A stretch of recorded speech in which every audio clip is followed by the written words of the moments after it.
नमस्कार साथियों, मैं Aman Anand, president students welfare association, मानव भारती यूनिवर्सिटी सोलन, हिमाचल प्रदेश। साथियों, आजकल पॉजिटिविटी का मतलब ये हो गया है कि खुद को भी चोट लगे तो उस पर ध्यान मत दो कि नहीं नहीं मुझे कुछ नहीं हुआ, कुछ नहीं हुआ, कुछ नहीं हुआ, कुछ नहीं हुआ। पॉजिटिविटी ये नहीं होती, रियलिटी को फेस करना पड़ता है। एक बहुत ही सीरियस इशू लेके आप लोगों के बीच में आया हूँ। जिस चीज़ का डर था वो होने लगा है, जो प्रॉब्लम थी वो आने लगी है। जिन बच्चों ने अभी तक अपने रिट्स नहीं डाली थी उनको प्रिकॉशनली पूरा वीडियो देखना चाहिए। जो बच्चे मानव भारती से पास आउट हैं, प्रीवियसली पास आउट हैं, वेरीफाइड है, नॉन वेरीफाइड है, सबको सीरियस होकर ये वीडियो देखनी ही है। अब जितने भी बच्चे अप्रूव लिस्ट में थे, अभी तक तो ये चल रहा था कि 2 से 2,500 बच्चे अप्रूव लिस्ट में है तो उन्हीं को डिग्री मिलेगी, या बाकी डिस्प्यूटेड लिस्ट में है उनको डिग्री मिले या ना मिले वो कोर्ट डिसाइड करेगा। और जो रिकॉर्ड जिनका 0% अवेलेबल है उनका क्या होगा, अभी इस पर भी कोई भी पिक्चर क्लियर नहीं थी। बट अब ये होने लगा है कि जो बच्चे डिस्प्यूटेड लिस्ट में हैं उनकी फैक्चुअल पोजीशन से अगर हम अप्राइज करवाया जाए तो आज की डेट में वो बच्चे के सारे जो डिस्प्यूटेड लिस्ट में थे, अकॉर्डिंग टू SIT कमेटी, वो सारे के सारे नॉन जेन्युइन स्टूडेंट्स हैं। ध्यान से सुनिए, जो बच्चे एक भी पैरामीटर को फुलफिल नहीं करते हैं, SIT के मुताबिक जो उन्होंने सप्लीमेंट्री चालान पेश किया था उसमें जो बच्चे डिस्प्यूटेड लिस्ट में हैं उनके हिसाब से वो बच्चे जेन्युइन नहीं हैं, वो बच्चे भी फेक हैं। दूसरी बात जो ध्यान देने योग्य बात है, मानव भारती यूनिवर्सिटी की डिग्री लेकर कोई भी बच्चा अगर घूम रहा है और उसको लग रहा है कि मैं सेफ हूँ, मैं प्रीवियसली पास आउट हूँ, मेरी 5 साल पहले 6 साल पहले वेरिफिकेशन हो चुकी है, तो इस पर भी ध्यान देने की बात यह है कि आपके इंस्टीट्यूशन या आपके खिलाफ कोई भी अगर कंप्लेंट देता है तो उसमें डायरेक्ट FIR होगी उस स्टूडेंट के खिलाफ जो उस डिग्री को होल्ड कर रहा है, जो इसने उसको कहीं ना कहीं पे यूज़ किया है। मीन टू से डैट अब प्रिकॉशन लेने का समय आ गया है, समझने का समय आ गया है। बार बार अब तक आप लोगों को यही मैसेजेस दिए गए यूनिवर्सिटी एंड पे भी या हर एक तरफ से कि अभी केस जो है अंडर ट्रायल है, अंडर ट्रायल है। और मैं आप लोगों को बार बार अवेयर करता रहा कि भाई जो केस है वो एक CWPIL नंबर 22/2022 हाई कोर्ट में फाइल हुई थी for the releasing of seized document by SIT। उसके बाद कमेटी वहाँ पे कॉन्स्टिट्यूट होती है। कमेटी ने छः पैरामीटर बनाए हैं, उनके अकॉर्डिंगली वो बच्चे जेन्युइन थे। और जो बच्चे किसी एक पैरामीटर को भी फुलफिल नहीं कर रहे थे 7 से 8,000, उनको ये होप थी कि कहीं ना कहीं कमेटी की कोई ना कोई रिलैक्सेशन दे देगी। बट कमेटी ने रिलैक्सेशन देने के लिए मना कर दिया है। उन्होंने कह दिया कि हमारे हिसाब से जो हमने पैरामीटर सेट कर दिए हैं वो फुल एंड फाइनल है, हम किसी भी प्रकार से अब इस पोजीशन में नहीं है कि बच्चों को रिलैक्सेशन दे सकें। और कोर्ट को उन्होंने ये अप्राइज करवा दिया कि हमारे अकॉर्डिंगली ये जो 24-25 जो बच्चे हैं वही जेन्युइन है, और अदर का मीन टू से डेट इनडायरेक्टली कि वो सब बच्चे फेक हैं। हमारे हिसाब से वो जेन्युइन नहीं है जो डिस्प्यूटेड लिस्ट में है। और उनका तो कहने का ये भी मतलब है कि जो ये डिस्प्यूटेड लिस्ट में है ये नॉन जेन्युइन है, और जिनका कोई जीरो रिकॉर्ड है उनका तो कोई मतलब ही नहीं है, उनका तो भी आगे डिटेल इन्वेस्टिगेशन बाद में की जाएगी। तो मानव भारती यूनिवर्सिटी के सभी बच्चों को सतर्क होने की ज़रूरत है, जो इस वेट में थे कि कोई पॉजिटिव डायरेक्शन कोर्ट से या कमेटी के एंड पे आएगी। तो कमेटी एंड पे ऐसी कोई पॉजिटिव डायरेक्शन नहीं आने वाली, क्योंकि कमेटी ने क्लियर कट बोल दिया है कि हमारे हिसाब से जो 6 के 6 पैरामीटर को फुलफिल करता है वो जेन्युइन है। कोई अगर एक भी पैरामीटर को फुलफिल नहीं करता तो हमारे हिसाब से वो बच्चा जेन्युइन नहीं है। मे बी वो फेक हो या उसकी फैक्चुअल पोजीशन हम आपको अप्राइज करवा रहे हैं। Later on court will be decided the same. Second thing, आज तक ये हो रहा था कि MPU की डिग्री थी और आपका कोई वेरिफिकेशन होता था उसमें आपके अगेंस्ट कोई लीगल एक्शन नहीं होता था।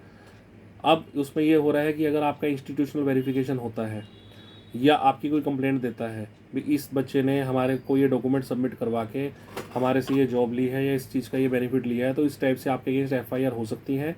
और पिछले कुछ दिनों पहले PS धर्मपुर में ऐसी FIR हुई भी है, जैसे मैंने आपको अपनी वीडियो में बताया था।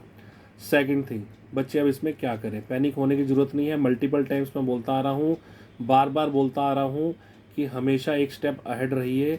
अपना केस हाई कोर्ट में आपके अगेंस्ट कोई एडवर्स कोई ऑर्डर आ जाए, कोई गलत ऑर्डर आ जाए, उससे पहले पहले आप जो है अपना केस या जो रिट है हाई कोर्ट में डाल दें, ताकि एटलीस्ट आपके केस में ये हो जाए कि आपका जो मैटर है वो सब जुडिशलाइज्ड है। तो फॉर द टाइम बिंग, जब तक कोर्ट से कोई भी मैटर फाइनलाइज नहीं होता, आपके अगेंस्ट कोई भी लीगल एक्शंस की जो अपॉर्चुनिटीज़ है वो डाउन हो जाती है। सेकंड थिंग, कोर्ट्स में क्या होगा, कोर्ट में देखिए सुपर स्ट्रॉन्ग हमारा केस चल रहा है। और मैं बार बार आपको ये बोल रहा हूँ कि जितने भी बच्चे वहाँ पे ऑलरेडी जिन्होंने केस फाइल कर रखे हैं, कल को ऐसा कोई वहाँ पे जजमेंट आ जाता है कि all the petitioners get the relief या only the petitioner get the relief, तो फिर बच्चों के ऊपर उसका कोई इम्पैक्ट नहीं होगा। जितने पिटिशनर है उन्हीं को सिर्फ उसका रिलीफ मिलेगा।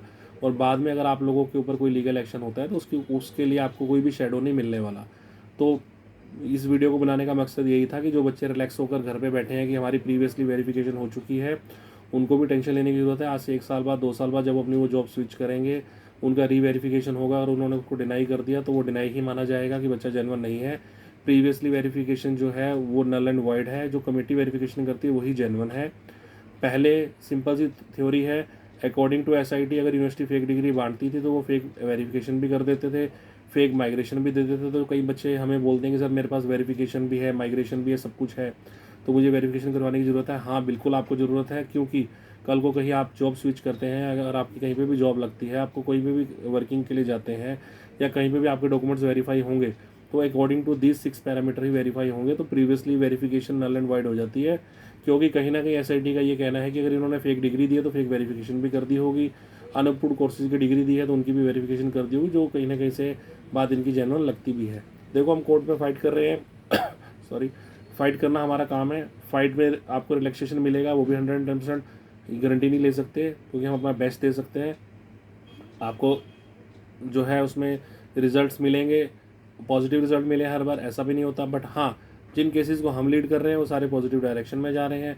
और मैं जैसा कि प्रीवियसली कई वीडियोस में अपने बोल चुका हूँ कि जो बच्चों ने अभी किसी इधर उधर से किन्हीं एडवोकेट्स के थ्रू जो अपना केस फाइल करवाया था, उसको वो लोग उसमें अमेंडमेंट्स फाइल करवा दें ताकि केस डिले ना हो। और बाकी जो लोग ये सोच कर बैठे हैं कि कोई 28 नवंबर को कोई जजमेंट आ जाए या ऐसा कुछ हो जाए, ऐसा कुछ नहीं है।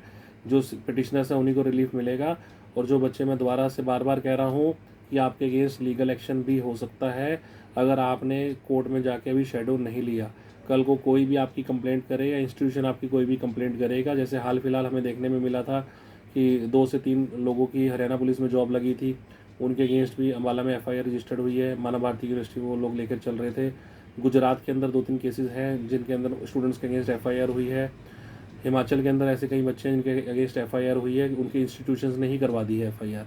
उन लोगों की गलती क्या थी? ना उन लोगों ने अपना वेरिफिकेशन करवाया, ना ही उन लोगों ने कोर्ट में केस डाल रखा था। अगर उन्होंने वेरिफिकेशन करवा कर कोर्ट में ऑलरेडी केस डाला होता तो उनको ये शेडो मिल जाता कि मेरा मैटर जो है सब जुडिशलाइज्ड है, तो उनको कहीं ना कहीं प्रोटेक्शन मिल जाती। तो अब टेंशन लेने का वक्त शुरू हो गया है। 7,500 बच्चे जो डिस्प्यूटेड लिस्ट में है कमेटी के अकॉर्डिंगली, वो सारे के सारे जेन्युइन नहीं है। और जो प्रीवियसली पास आउट स्टूडेंट्स हैं वो कहीं पे भी वर्किंग हो, किसी भी डिपार्टमेंट में वर्किंग हो, कितनी बार भी उनकी यूनिवर्सिटी ने वेरिफिकेशन कर दी हो, बट कमेटी के अगर पैरामीटर्स को फुलफिल नहीं करते तो कल को उनके अगेंस्ट भी लीगल एक्शन हो सकता है। तो इसलिए जल्द से जल्द आप लोग अपनी वेरिफिकेशन करवा लें। और वेरिफिकेशन करवाने के बाद अगर नेगेटिव वेरिफिकेशन आती है तो कोर्ट में अपनी जो है रिट को फाइल करवा दें, जिसके लिए आप हमारी टीम की हेल्प ले सकते हैं। धन्यवाद।